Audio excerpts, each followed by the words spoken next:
ಸ್ನೇಹಿತರೆ ನಮಸ್ಕಾರ.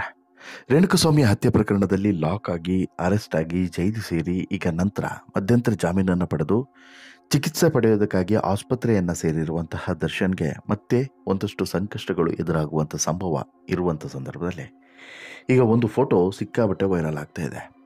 ನಿನ್ನೆಯಿಂದನೂ ಕೂಡ ಈ ಫೋಟೋ ಸಿಕ್ಕಾಬಟ್ಟೆ ವೈರಲ್ ಆಗ್ತಾ ಇದೆ. ನಟ ದರ್ಶನ್ ಆಸ್ಪತ್ರೆಯಲ್ಲಿ ಇರುವಂಥ ಫೋಟೋ ಇದು.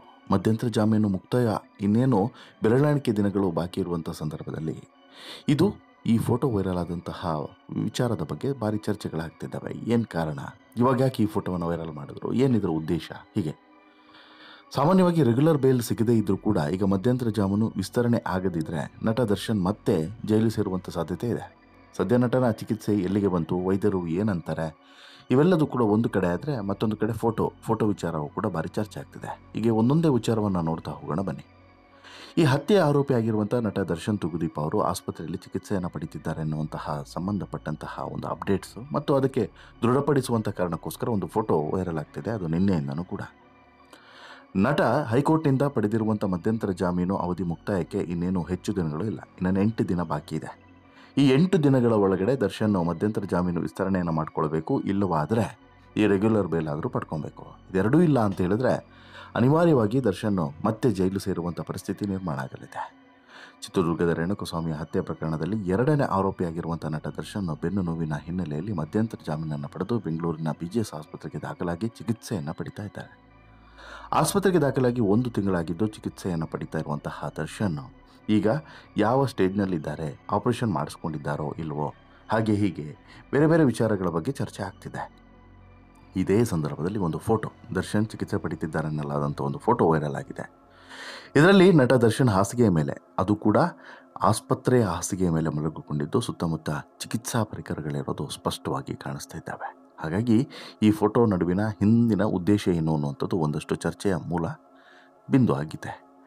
ಈಗಾಗಲೇ ಹೈಕೋರ್ಟ್ 6 ವಾರಗಳ ಮಧ್ಯಂತರ ಜಾಮೀನನ್ನು ಮಂಜೂರು ಮಾಡಿತ್ತು. ಅಕ್ಟೋಬರ್ 30ರಂದು ನಟ ದರ್ಶನ್ ಬಿಡುಗಡೆ ಆಗಿದ್ರು. ಒಟ್ಟು 42 ದಿನಗಳ ಜಾಮೀನಿನಲ್ಲಿ ಈಗಾಗಲೇ 33 ದಿನಗಳು ಕಳೆದಿದ್ದಾವೆ. 34 ದಿನ, ಅದರಲ್ಲಿ ಇನ್ನು 8 ದಿನಗಳು ಬಾಕಿ ಇದ್ದಾವೆ. ಆ ಬಳಿಕ ಜೈಲಿಗೆ ಮರಳಲೇಬೇಕಾಗುತ್ತೆ ಒಂದು ವೇಳೆ ಮಧ್ಯಂತರ ಜಾಮೀನು ವಿಸ್ತರಣೆ ಆಗದೆ ಇದ್ದರೆ. ಈಗ ನಟ ದರ್ಶನ್ ಶಸ್ತ್ರಚಿಕಿತ್ಸೆ ಮಾಡೋದಕ್ಕೆ ವೈದ್ಯರು ಮುಂದಾಗಿದ್ದಾರೆ. ಆದರೆ ಅವರ BP ವ್ಯತ್ಯಾಸ ಆಗ್ತಿರುವಂಥ ಹಿನ್ನೆಲೆಯಲ್ಲಿ ನಿಗಾವನ್ನು ವಹಿಸಿದ್ದಾರೆ ಅನ್ನೋದು ಈಗ ಗೊತ್ತಾಗ್ತಿರುವಂಥ ಅಪ್ಡೇಟ್ಸ್. ಇನ್ನು ಕೆಲವು ದಿನಗಳಲ್ಲಿ ಆಪರೇಷನ್ ಮಾಡುವಂಥ ಸಾಧ್ಯತೆ ಇದೆ. ಇನ್ನು ಕಳೆದ 4 ವಾರಗಳಿಂದ ಫಿಸಿಯೋಥೆರಪಿಯನ್ನು ಮಾಡಲಾಗ್ತಿದೆ. ಹಾಗಾದರೆ ಇಷ್ಟು ಸಮಯ ಯಾಕೆ ಡಿಲೇ ಮಾಡಿದ್ರು ಅಂತೇಳಿ ಈಗೊಂದು ಪ್ರಶ್ನೆಯೂ ಕೂಡ ಬರ್ಬೋದು. ಅದಕ್ಕೆ BP ವೇರಿಯೇಷನ್ ಅನ್ನುವಂತಹ ಉತ್ತರ ಸಿಗ್ತಾ ಇದೆ. ನಟನ ಚಿಕಿತ್ಸೆಯ ಬಗ್ಗೆ 4 ವಾರಗಳಿಂದ ಯಾವುದೇ ಮಾಹಿತಿ ಬಿಟ್ಟುಕೊಡದಂಥ ಕುಟುಂಬಸ್ಥರು ಸೋಮವಾರ ಏಕಾಏಕಿ ಫೋಟೋವನ್ನು ರಿಲೀಸ್ ಮಾಡ್ತಾರೆ. ಇತ್ತೀಚೆಗಷ್ಟೇ ಕೋರ್ಟ್ ಕೂಡ ದರ್ಶನ್ ಚಿಕಿತ್ಸೆ ಬಗ್ಗೆ ವಿಚಾರಿಸಿತ್ತು. ಚಿಕಿತ್ಸೆ ಬಗ್ಗೆ ಪ್ರಾಸಿಕ್ಯೂಷನ್ಗೆ ಅನುಮಾನಗಳಿದ್ದಾವೆ, ಇತ್ತ ಅಭಿಮಾನಿಗಳಿಗೂ ಕೂಡ ಗೊಂದಲಗಳು ಇದ್ದಾವೆ. ಈ ಹಿನ್ನೆಲೆಯಲ್ಲಿ ಫೋಟೋವನ್ನು ಬಿಡುಗಡೆ ಮಾಡಲಾಗಿದೆ ಅನ್ನುವಂಥ ಮಾಹಿತಿ ಇದೆ. ಮಧ್ಯಂತರ ಜಾಮೀನು ಮುಕ್ತಾಯ ಬಳಿಕ ಮುಂದೇನು ಅನ್ನುವಂಥದ್ದು ಸದ್ಯಕ್ಕಿರುವಂಥ ಪ್ರಶ್ನೆ. ಜಾಮೀನು ಅವಧಿ 9 ದಿನ, ಇನ್ನೇನು ಜಾಮೀನು ಅವಧಿ 8 ದಿನಗಳಲ್ಲಿ ಮುಕ್ತಾಯ ಆಗುತ್ತೆ. ಡಿಸೆಂಬರ್ 10 ಅಥವಾ 11ಕ್ಕೆ ಮುಕ್ತಾಯ ಆಗುತ್ತೆ. ಒಂದು ವೇಳೆ ವಿಸ್ತರಣೆ ಆಗದಿದ್ದರೆ ಅಥವಾ ಸಾಮಾನ್ಯ ಜಾಮೀನು ಸಿಗದೇ ಇದ್ದರೆ, ರೆಗ್ಯುಲರ್ ಬೇಲ್ ಸಿಗದೇ ಇದ್ದರೆ ಜೈಲಿಗೆ ವಾಪಸ್ ಹೋಗಬೇಕಾಗುತ್ತೆ. ಹಾಗಾಗಿ ಈಗ ಪ್ರಮುಖವಾಗಿ ಏನಾಗುತ್ತೆ ಮುಂದೆ ಅನ್ನುವಂಥದ್ದು ಮತ್ತೊಂದು ಕಡೆಯಿಂದ ಇರುವಂಥ ಪ್ರಶ್ನೆ. ಈಗ ನಿನ್ನೆಯೂ ಕೂಡ ವಿಚಾರಣೆ ನಡೀತು, ಅಲ್ಲೂ ಕೂಡ ಕನ್ಕ್ಲೂಡ್ಗೆ ಬರಲಿಕ್ಕೆ ಸಾಧ್ಯವಾಗಲಿಲ್ಲ. ಹೀಗಾಗಿ ಈ ವಿಚಾರದ ಬಗ್ಗೆ ಭಾರೀ ವಾದ ಪ್ರತಿವಾದಗಳು ನಡೀತಾನೆ ಇದ್ದಾವೆ. ಇನ್ನೂ ದರ್ಶನ್ ಆಪರೇಷನ್ಗೆ ಸಂಬಂಧಪಟ್ಟಂತೂ ಕೂಡ ಸಾಕಷ್ಟು ಅನುಮಾನಗಳು ಇವತ್ತಿಗೂ ಕೂಡ ಇದ್ದಾವೆ. ಬೆಂಗಳೂರಿನ ಪರಪ್ಪನ ಅಗ್ರಹಾರ ಜೈಲಿನಿಂದ ಬಳ್ಳಾರಿ ಜೈಲಿಗೆ ಶಿಫ್ಟ್ ಆದ ನಂತರ ದರ್ಶನ್ ಅಪಾರವಾದಂಥ ಬೆನ್ನು ನೋವು ಕಾಡಿತ್ತು. ಹೀಗಾಗಿ ಅವರಿಗೆ ಚಿಕಿತ್ಸೆಯನ್ನು ಪಡೆಯೋದಕ್ಕೆ ಕೋರ್ಟ್ ಮಧ್ಯಂತರ ಜಾಮೀನನ್ನು ಮಂಜೂರು ಮಾಡಿತ್ತು. ಮೊದಲಿಗೆ ಆಪರೇಷನ್ ಮಾಡಿಸ್ಕೊಳ್ಬೇಕಾ ಬೇಡವಾ ಅನ್ನೋ ಗೊಂದಲದಲ್ಲಿದ್ದಂಥ ದರ್ಶನ್ ಇದೀಗ ದಿಢೀರ್ ಅಂತೇಳಿ ಆಸ್ಪತ್ರೆಯ ಮಂಚದ ಮೇಲೆ ಮಲಗಿರುವಂಥ ಫೋಟೋವನ್ನು ರಿವೀಲ್ ಮಾಡಿಸಿದ್ದು ಮಾತ್ರವಲ್ಲದೆ ಆಪರೇಷನ್ ಮಾಡೋದಕ್ಕೆ ಸಿದ್ಧಪಡಿಸ್ಕೊಳ್ತಿದ್ದಾರೆ ಅನ್ನುವಂತಹ ಮಾಹಿತಿಯನ್ನು ಕೂಡ ಬಹಿರಂಗಪಡಿಸಿದ್ದಾರೆ. ಈಗ ಇರುವಂಥ ಪ್ರಶ್ನೆ, ದರ್ಶನ್ ಈಗ ಆಪರೇಷನ್ ಮಾಡಿಸಿದ್ರೆ ಮುಂದೆ ಹೆಂಗೆ ಸರ್ಕತೆ ಅಂತೇಳಿ. ಈಗ ನೋಡಿ, ದರ್ಶನ್ಗೆ ಇನ್ನೊಂದು 7-8 ದಿನಗಳ ಕಾಲ ಮಧ್ಯಂತರ ಜಾಮೀನಿನ ಅವಧಿ ಇದೆ. ಅದರ ನಡುವೆ ಮಧ್ಯಂತರ ಜಾಮೀನು ವಿಸ್ತರಣೆ ಮಾಡ್ಕೊಳ್ಳೋದಕ್ಕೆ ಮತ್ತೆ ಕೋರ್ಟಿಗೆ ಅಪ್ಲಿಕೇಶನನ್ನು ಹಾಕಬೇಕಾಗುತ್ತೆ. ಆ ಸಂದರ್ಭದಲ್ಲಿ ಆಪರೇಷನನ್ನು ನಿನ್ನೆ ಮಾಡಿದ್ರು ಮೊನ್ನೆ ಮಾಡಿದ್ರು ಅಂತೇಳಿ ಹೇಳಿದ್ರೆ ಆಗ ಕೋರ್ಟ್ ಕೂಡ ಪ್ರಶ್ನೆಯನ್ನು ಮಾಡುತ್ತೆ. ಇಷ್ಟು ದಿನಗಳ ಕಾಲ ಏನು ದನ ಕಾಯ್ತಿದ್ರಾ ಅಂತಲೂ ಕೂಡ ಕೇಳುತ್ತೆ. ಅದಕ್ಕೆ ಸರಿಯಾದಂತಹ ಉತ್ತರವನ್ನು ಕೊಡಬೇಕಾಗುತ್ತೆ. ಉತ್ತರದ ಜೊತೆಗೆ ಅದಕ್ಕೆ ಸಾಕ್ಷಿಯನ್ನು ಕೂಡ ಒದಗಿಸಬೇಕಾಗುತ್ತೆ. ಯಾಕಂತ ಹೇಳಿದ್ರೆ ಇಷ್ಟು ದಿನಗಳ ಕಾಲ ಅವರ ಆಪರೇಷನನ್ನು ಯಾಕೆ ಮಾಡೋದಕ್ಕೆ ಅವರ ಬಾಡಿ ಸಪೋರ್ಟನ್ನು ಮಾಡಲಿಲ್ಲ, ಏನಾಗ್ತಾ ಇತ್ತು, ಜೊತೆಗೆ ಇಷ್ಟು ದಿನ ಫಿಸಿಯೋಥೆರಪಿಯನ್ನು ಮಾಡಿದ್ವಿ, ಆಮೇಲೆ ಬೇರೆ ಯಾವ ಟ್ರೀಟ್ಮೆಂಟನ್ನು ಕೊಟ್ಟರು, ಏನೆಲ್ಲ ಆಗಿದೆ ಅನ್ನುವಂತಹ ಎಲ್ಲ ಅಪ್ಡೇಟ್ಸನ್ನು ಕೂಡ ಕೊಡಬೇಕಾಗುತ್ತೆ. ಅದಕ್ಕೆ ಕನ್ವಿನ್ಸ್ ಆದರೆ ಮಾತ್ರ ಮಧ್ಯಂತರ ಜಾಮೀನು ಅವಧಿ ವಿಸ್ತರಣೆ ಆಗುತ್ತೆ. ಅದಾಗದೇ ಇದ್ದರೆ ಅನಿವಾರ್ಯವಾಗಿ ಅದು ಯಾವ ಸ್ಟೇಜಲ್ಲಿದ್ದಾರೋ ಅದೇ ಸ್ಟೇಜಲ್ಲಿ ಹೋಗಿ ದರ್ಶನ್ ಜೈಲನ್ನು ಸೇರಲೇಬೇಕಾಗುತ್ತೆ. ಅಷ್ಟು ಅಮಾನವಿಯಾಗಿ ಯಾವ ಜಡ್ಜ್ ಕೂಡ ವರ್ತನೆಯನ್ನು ಮಾಡೋದಿಲ್ಲ. ಹಾಗಾಗಿ ಜಡ್ಜ್ ಕೂಡ ಎಲ್ಲವನ್ನು ಕೂಡ ಅಳೆದು ತೂಗಿ ಒಂದಷ್ಟು ವಿಚಾರಣೆಯನ್ನು ಕೂಡ ನಡೆಸಿ ನಂತರ ಮಧ್ಯಂತರ ಜಾಮೀನನ್ನು ಕೊಡಬಹುದೋ ಕೊಡಬಾರ್ದು ಅನ್ನೋದ್ರ ಬಗ್ಗೆ ತೀರ್ಮಾನವನ್ನು ಮಾಡಬಹುದು. ಅದು ಒಂದು ಭಾಗ. ಇನ್ನು ಎರಡನೇ ಭಾಗ ರೆಗ್ಯುಲರ್ ಬೇಲ್ ಬಗ್ಗೆಯೂ ಕೂಡ ಈಗಾಗಲೇ ವಿಚಾರಣೆ ನಡೆದಿದೆ. ಬಟ್ ಆದರೂ ಕೂಡ ಕನ್ಕ್ಲೂಡಿಗೆ ಬರೋಕ್ಕೆ ಸಾಧ್ಯವಾಗಿಲ್ಲ. ಇನ್ನೂ ಕೂಡ ಏನೂ ಕೂಡ ನಿರ್ಧಾರವನ್ನು ತೆಗೆದುಕೊಳ್ಳುವಂಥ ಹಂತದಲ್ಲಿ ಇಲ್ಲ. ಕೇಳಿ ದರ್ಶನ್ A2 ಆರೋಪಿ, ಉಳಿದವರು A1 ಈಗಾಗಲೇ ಜೈಲಲ್ಲೇ ಇದ್ದಾರೆ, A3, A4, A5 ಎಲ್ಲರೂ ಕೂಡ ಜೈಲಲ್ಲೇ ಇದ್ದಾರೆ. ಇವರೆಲ್ಲರೂ ಕೂಡ ಜೈಲಲ್ಲಿರುವಂಥ ಸಂದರ್ಭದಲ್ಲಿ ಈಗ A2ಗೆ ಬೇಲ್ ಕೊಟ್ಬಿಟ್ರೆ ಅದು ಹೇಗೆ ಸಾಧ್ಯ? ಒಬ್ಬ ಸೆಲೆಬ್ರಿಟಿ ಅಥವಾ ಒಬ್ಬ ನಟ ಅನ್ನೋಂಥ ಕಾರಣಕ್ಕೋಸ್ಕರ ಅವನಿಗೆ ಬೇಲ್ ಕೊಟ್ಟಂಗೆ ಆಗುತ್ತೆ.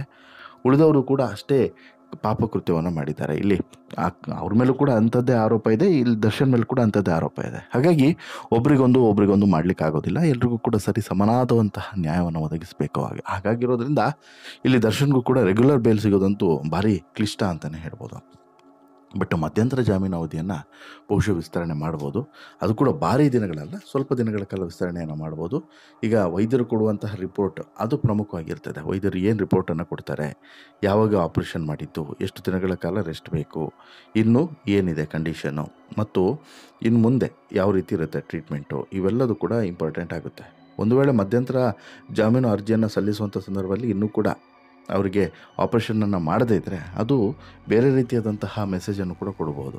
ಈಗಾಗಲೇ ಸರ್ಕಾರಿ ವಕೀಲರು ಇದಕ್ಕೆ ಅನುಮಾನವನ್ನು ವ್ಯಕ್ತಪಡಿಸಿದ್ದಾರೆ. ಯಾಕಂತ ಹೇಳಿದ್ರೆ ಇಲ್ಲಿ ದರ್ಶನನ್ನು ಜೈಲಲ್ಲಿ ಕೊಳೆಯೋದು ಬೇಡ ಅಂತ ಹೇಳ್ಬಿಟ್ಟು ಆಸ್ಪತ್ರೆಗೆ ಕರ್ಕೊಂಡು ಕೂರಿಸ್ದಂಗೆ ಆಗಿದೆ. ಮಧ್ಯಂತರ ಜಾಮೀನನ್ನು ಪಡೆದು ಏನೂ ಕೂಡ ಸಮಸ್ಯೆ ಇಲ್ಲ ಅಂತೇಳಿ ಕಾಣಿಸ್ತಿದೆ, ಅನುಮಾನ ಇದೆ, ಈ ರೀತಿಯೆಲ್ಲ ಒಂದಷ್ಟು ಪ್ರಶ್ನೆಗಳನ್ನು ಎತ್ತಿದ್ರು. ಹೀಗಾಗಿ ಈ ಅನುಮಾನಗಳನ್ನು ಬಗೆಹರಿಸುವಂಥದ್ದು ಕೋರ್ಟ್ನ ಉದ್ದೇಶ ಆಗಿರುತ್ತೆ. ಅದಕ್ಕೆ ಪೂರಕವಾದಂಥ ದಾಖಲೆಗಳನ್ನು ಕೂಡ ಕೊಡುವಂತೆ ಇಲ್ಲಿ ದೂರುದಾರರಿಗೆ ಇಲ್ಲಿ ಈ ದರ್ಶನ್ ಪರ ವಕೀಲರಿಗೆ ಸೂಚನೆಯನ್ನು ಕೊಡ್ತಾರೆ ಯಾರು, ಹೈಕೋರ್ಟ್ನ ಜಡ್ಜ್. ಆನಂತರ ಇವರು ಕೊಡುವಂತಹ ಮಾಹಿತಿಗಳು, ವೈದ್ಯರ ರಿಪೋರ್ಟು ಎಲ್ಲವನ್ನು ಕೂಡ ಆಧರಿಸಿ ಮಧ್ಯಂತರ ಜಾಮೀನನ್ನು ವಿಸ್ತರಣೆ ಮಾಡಬಾರ್ದ ಇದ್ರ ಬಗ್ಗೆ ತೀರ್ಮಾನವನ್ನು ತೆಗೆದುಕೊಳ್ತಾರೆ ಅನ್ನೋದು ಸದ್ಯಕ್ಕೆ ಇರುವಂತಹ ಅಪ್ಡೇಟ್ಸು. ಬಟ್ಟು ಅಷ್ಟು ಈಸಿ ಅಂತೂ ಇಲ್ಲ, ಮುಂದಿನ ದಿನಗಳು ದರ್ಶನ್ಗೆ ಅಷ್ಟು ಈಸಿ ಅಂತೂ ಇಲ್ಲ ಅನ್ನೋದು ಮಾತ್ರ ಈಗಿನ ಸದ್ಯದ ಪರಿಸ್ಥಿತಿಯನ್ನು ನೋಡಿದ್ರೆ ಸ್ಪಷ್ಟವಾಗಿ ಅರ್ಥ ಆಗುತ್ತೆ. ನಿಮಗೆ ಅನಿಸುತ್ತೆ ಸ್ನೇಹಿತರೆ, ದರ್ಶನ್ನ ಇಲ್ಲಿ ಬೇಕು ಅಂತೇಳಿ ಆಟ ಆಡಿಸ್ತಿದ್ದಾರೆ? ದರ್ಶನ್ಗೆ ಇನ್ನೂ ಕೂಡ ಆಪರೇಷನ್ ಮಾಡಿಸದೇ ಇರುವಂಥದ್ದು ಒಂದು ತಂತ್ರಗಾರಿಕೆಯ ಭಾಗನ, ಅಥವಾ ವ್ಯವಸ್ಥಿತವಾಗಿ ಈ ರೀತಿ ನಡೀತಾ ಇದೆಯೋ, ಅಥವಾ ಅನಿರೀಕ್ಷಿತನೋ? ಇದು ಮತ್ತೊಂದು. ಇನ್ನು ಪ್ರಮುಖವಾಗಿ ದರ್ಶನ್ ಮತ್ತೆ ಜೈಲು ಸೇರುವಂಥ ಪರಿಸ್ಥಿತಿ ಬರ್ಬೋದು ಅಂತೇಳಿ ನಿಮ್ಗೆ ಅನಿಸುತ್ತಾ? ದಯವಿಟ್ಟು ನಿಮ್ಮ ಅಭಿಪ್ರಾಯವನ್ನು ಕಮೆಂಟ್ ಮಾಡಿ ತಿಳಿಸಿ. ಜೊತೆಗೆ ಈ ಸ್ಟೋರಿ ಇಷ್ಟ ಆಯಿತು ಅಂತ ಹೇಳಿದ್ರೆ ಲೈಕ್ ಮಾಡಿ, ಶೇರ್ ಮಾಡಿ, ಚಾನಲ್ಗೆ ಸಬ್ಸ್ಕ್ರೈಬ್ ಆಗೋದನ್ನು ಮರಿಬೇಡಿ.